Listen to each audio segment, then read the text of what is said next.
Movie के शुरुआत में हम जेनिफर नाम के एक राइटर को देखते हैं जो शहर से दूर एक शांत जगह में रहने आती है ताकि वो अपनी बुक लिख सके। फिर वो अर्ल नाम के एक आदमी से मिलने आती है जो उसको कैबिन की चाबी देगा। तब अर्ल उसको घर की चाबी देता है और वहां जाने का रास्ता भी बताता है। अब रास्ते में जेनिफर एक पेट्रोल पंप में रुकती है और गाड़ी में पेट्रोल भरवाती है। तभी उसे दो लड़के दिखाई देते हैं जिनका नाम एंडी और स्टैनली होता है और वो दोनों उसे ही देख रहे थे। तभी उसके पास जॉनी नाम का एक वर्कर आता है और उसकी मदद करने लगता है। तब वो जेनिफर से पूछता है कि वो कहाँ रुकी है, जिस पर वो बताती है कि मैं पास ही के एक कैबिन में रहने वाली हूँ। जिसके बाद वो जॉनी को पेट्रोल के पैसे देकर वहां से चली जाती है और अब वो अपने कैबिन में पहुंच जाती है जो कि जंगलों के बिल्कुल बीचों बीच था। जिसके बाद रात में जेनिफर अपनी बुक लिखने लगती है, जिस दौरान गलती से उसका ड्रिंक कपड़ों में गिर जाता है और वो उसे धोने के लिए घर के अंदर जाती है। तभी हम देखते हैं कि घर के बाहर से कोई उसका वीडियो बना रहा है। फिर अगली सुबह जेनिफर जब जंगलों में जॉगिंग कर रही थी तभी उसे जंगलों के बीच एक घर दिखाई देता है। तब वो उस घर के अंदर जाती है लेकिन वहां पर कोई नहीं था और पूरा घर एक कबाड़ बन चुका था। जिसके बाद वो वापस अपने घर आ जाती है और फ्रेश होने के लिए वॉशरूम में जाती है लेकिन वहां पर पानी नहीं आ रहा था। फिर वो उसको ठीक करने के लिए एक प्लम्बर को बुलाती है और कुछ देर बाद मैथ्यू नाम का एक प्लम्बर वहां पर आता है और उसके पाइप को ठीक कर देता है। तब ये देखकर जेनिफर उसके गाल पर किस करती है और उसको थैंक यू कहती है। लेकिन मैथ्यू का दिमाग कम होता है इसीलिए वो घबराकर वहां से चला जाता है। फिर शाम को मैथ्यू अपने दोस्त एंडी, स्टैनली और जॉनी के साथ फिशिंग करने जाता है जहां वो उन्हें बताता है कि उस लड़की ने उसके गालों पर किस किया, जिसे सुनकर जॉनी को उसके बातों पर विश्वास नहीं होता। तब स्टैनली अपने कैमरे में उन दोनों को जेनिफर की वीडियो दिखाता है जिससे हमें पता चलता है कि पिछली रात उसी ने ही जेनिफर की छुपकर वीडियो बनाई थी। तब ये सब देखकर जॉनी की नीयत खराब होने लगती है और अब वो जेनिफर के साथ गलत करना चाहता था। फिर रात में जेनिफर जब सो रही थी तभी अचानक दरवाजे से उसे कुछ आवाज सुनाई देती है और जब वो चेक करने के लिए वहां पर जाती है तो वहां पर उसे एक मरी हुई चिड़िया दिखाई देती है और साथ ही उसे बाहर के स्टोर रूम का दरवाजा भी खुला हुआ दिखाई देता है। तब वो वहां जाकर दरवाजे को बंद करती है और वापस अपने कैबिन में आती है। तभी वो अपने लैपटॉप पर उन्हीं तीनों का फोटो देखती है, जिसके बाद वो तीनों वहां आकर उसे घेर लेते हैं। तब ये देखकर जेनिफर उनसे कहती है कि मेरा बॉयफ्रेंड यहाँ पर आने वाला है, इसीलिए तुम लोग यहाँ से चले जाओ। जिस पर जॉनी कहता है कि मुझे पता है यहाँ पर तुम्हारा कोई बॉयफ्रेंड नहीं है और तुमने मैथ्यू के गाल पर किस भी किया था। तब जेनिफर कहती है कि मैंने तो उससे सिर्फ थैंक यू किस किया था। जिस पर जॉनी कहता है कि वो शहर के लड़कियों को अच्छी तरह जानता है कि उन्हें क्या चाहिए, जिसे कहकर वो उसको दारू की बोतल देता है और उसे पीने के लिए कहता है, लेकिन जेनिफर पीने से मना करती है। तब जॉनी उससे कहता है कि अगर वो ये दारू पी लेगी तो वो तीनों वहां से चले जाएंगे, जिससे अब जेनिफर वो दारू पी लेती है लेकिन फिर भी वो लोग वहां से नहीं जाते।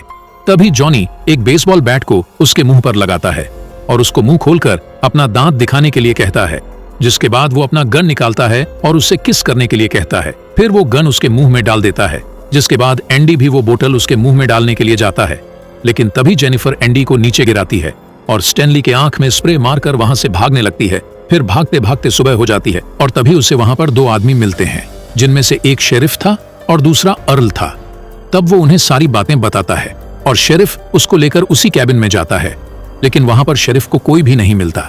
इसीलिए शेरिफ उसको कहता है कि जरूर तुम्हें कोई वहम हुआ होगा। फिर जब वो उसकी तलाशी लेने लगता है तो वो उसके शरीर को गलत तरह से छूने लगता है और तभी वहां पर वो तीनों फिर से आ जाते हैं। तब जेनिफर को पता चलता है कि वो शेरिफ भी उनसे मिला हुआ है। तभी शेरिफ उससे कहता है कि अब तुम्हारे साथ बहुत बुरा होने वाला है। जिसके बाद जॉनी जेनिफर को पकड़ लेता है और मैथ्यू को अपने कपड़े उतारने के लिए कहता है, लेकिन मैथ्यू ऐसा करने से मना करता है। तब जॉनी उसे मर्द बनने के लिए कहता है, जिसे सुनकर मैथ्यू अपने कपड़े उतारने लगता है। इसके बाद वो जेनिफर के कपड़े फाड़कर उसे नीचे लेता देते हैं और फिर वो मैथ्यू को उसका यूज करने के लिए कहते हैं। जिसके बाद मैथ्यू उसके साथ वैसा ही करने लगता है, जिससे जेनिफर काफी रोने और चिल्लाने लगती है। तभी शेरिफ को उसकी बेटी का कॉल आता है, जो अपने पिता को आज जल्दी घर आने के लिए कहती है। जिस पर शेरिफ अपनी बेटी से जल्दी घर वापस आने का वादा करके कॉल कट कर देता है। फिर वो लोग जेनिफर को वहीं छोड़कर वहां से चले जाते हैं। जिसके बाद जेनिफर भी वहां से उठकर बाहर जाने लगती है, लेकिन थोड़ा आगे जाने पर वो पांचों उसे फिर से घेर लेते हैं, क्योंकि अभी भी उनका मन नहीं भरा था। तभी वो लोग उसे पकड़कर जमीन पर लेटा देते हैं और शेरिफ उसके साथ गलत करने लगता है। जिसके बाद वो सभी एक एक करके दरिंदों की तरह उसका यूज करने लगते हैं और जब उनका मन भर जाता है तब वे उसे छोड़ देते हैं। जिसके बाद जेनिफर किसी तरह उठकर वहां से जाने लगती है और अब वो पूरी तरह पागल जैसी हो गई थी। फिर जब वो एक पुल के पास पहुंचती है तब वो पांचों उसे मारने के लिए फिर से वहां आ जाते हैं, लेकिन तभी जेनिफर नदी में कूद जाती है और वो पांचों पानी में देखने लगते हैं, पर उन्हें जेनिफर कहीं नजर नहीं आ रही थी। फिर वो कई घंटों तक उसकी बॉडी के ऊपर आने का वेट करते हैं, लेकिन जेनिफर की बॉडी ऊपर नहीं आती, जिसे देखकर शेरिफ उन्हें कहता है कि तुम लोगों को जेनिफर पर नजर रखनी होगी। अगर वो यहां से भाग गई तो हम सभी मुसीबत में पड़ सकते हैं। फिर वो जेनिफर के सभी सामानों को जला देते हैं ताकि कोई सबूत ना रहे कि वो यहां पर आई थी। जिसके बाद रात में शेरिफ अपने घर आता है और अंदर जाकर अपनी बेटी से मिलता है, जहां उसकी बेटी उसे बताती है कि वो ऑनर्स प्रोग्राम के लिए सिलेक्ट हो गई है। फिर अगले दिन शेरिफ अर्ल के पास जाकर उसे उसकी चाबी लौटाता है। तब अर्ल उससे पूछता है कि क्या वो लड़की चली गई है, जिस पर वह बताता है कि हाँ, वो चली गई है। फिर हम मैथ्यू को देखते हैं, जो जेनिफर के साथ गलत करके काफी गिल्टी फील कर रहा था। जिसके बाद रात में अर्ल शेरिफ को कॉल करता है और कहता है कि उसे जेनिफर की बहन का कॉल आया था, जो कह रही थी कि अभी तक उसकी बहन वापस नहीं आई है। तो क्या तुम्हें पता है कि वो कहाँ गई है? जिस पर शेरिफ बताता है कि नहीं, मैं नहीं जानता। फिर अगली सुबह स्टैनली भागते हुए एंडी और जॉनी के पास आता है और उन्हें बताता है कि उसका कैमरा चोरी हो गया है, जिस पर जेनिफर की वीडियोस थी। तब ये सुनकर जॉनी स्टैनली को पीटने लगता है और कहता है कि तुम्हें वो रिकॉर्ड करने की क्या जरूरत थी। फिर रात को जॉनी जब टीवी देख रहा था तो उसे अपने दरवाजे पर कुछ आवाज आती है और जब वो देखने के लिए वहां जाता है तो वहां पर उसे जेनिफर की चप्पल दिखाई देती है, जिसे देखकर वो काफी डर जाता है। तभी उसे झाड़ियों से कुछ आवाजें आने लगती है और जब वो वहां जाता है तो वहां पर उसे मैथ्यू के रबर बैंड्स मिलते हैं, जिससे उसे लगता है कि मैथ्यू ही ये सब कर रहा है। फिर अगले दिन शेरिफ जब अपने घर आता है तब उसकी पत्नी उससे कहती है कि किसी ने तुम्हारे लिए एक कैसेट भेजा है, और जब वो उस कैसेट को देखता है तो वो समझ जाता है कि उसमें जेनिफर की वीडियो है। इसीलिए वो तुरंत उन तीनों के पास जाता है और स्टैनली को पीटते हुए बताता है कि तुम्हें वीडियो बनाने की क्या जरूरत थी। तभी जॉनी कहता है कि कल रात उसे भी कोई परेशान कर रहा था और ये सब जरूर मैथ्यू ही कर रहा है, क्योंकि उसे जेनिफर की मौत से गिल्टी फील हो रहा था। तब शेरिफ उनसे मैथ्यू को ढूंढकर उसके पास लाने के लिए कहता है, जिसके बाद शेरिफ शिकार के बहाने अर्ल को लेकर जंगल में जाता है और उसे शूट करके मार डालता है, क्योंकि उसे भी उन पर शक होने लगा था। उधर मैथ्यू जेनिफर के घर जाता है और उसके बारे में सोचने लगता है। तभी उसे जेनिफर की आवाज सुनाई देती है, इसीलिए वो ऊपर जाता है, लेकिन तभी वो सीढ़ियों से नीचे गिरकर बेहोश हो जाता है और जब उसे होश आता है तो वो जेनिफर को उसके सामने बैठा हुआ देखता है। इसीलिए वो उसके पास जाकर उससे माफी मांगने लगता है, लेकिन तभी जेनिफर एक रस्सी से उसका गला दबाने लगती है, जिससे मैथ्यू वहीं पर बेहोश हो जाता है। यानी अब जेनिफर उन सबसे बदला लेने वाली थी। फिर अगले दिन एंडी और स्टैनली मैथ्यू को ढूंढने के लिए जंगल में जाते हैं।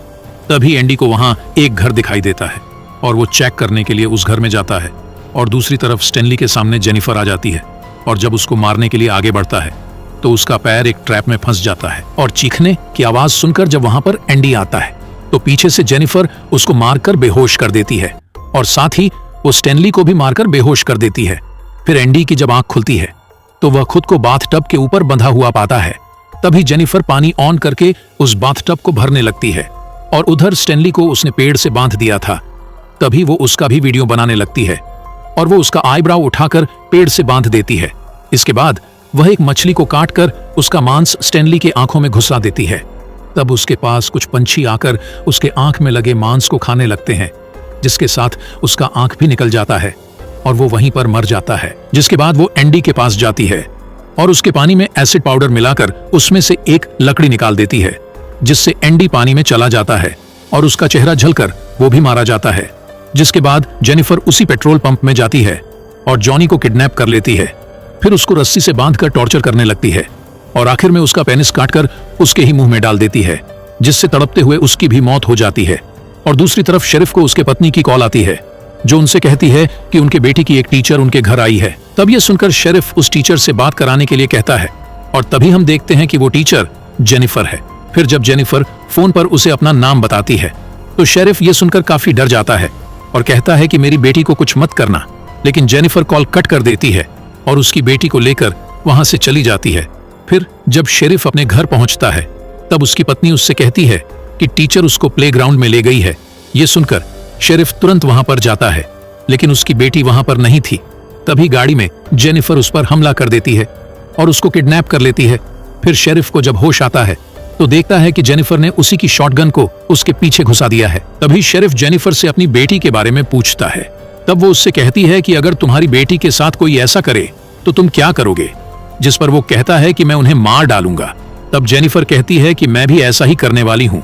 फिर वो शॉटगन के ट्रिगर में एक रस्सी बांधकर उसका दूसरा सिरा बेहोश पड़े मैथ्यू के हाथ में बांध देती है ताकि उसे होश आते ही वो ट्रिगर दब जाए।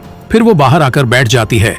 उधर मैथ्यू को जब होश आता है तो वो अपना हाथ हिला देता है जिससे गोली चल जाती है और वो दोनों मारे जाते हैं। और इसी के साथ ये मूवी यहीं पर खत्म हो जाती है।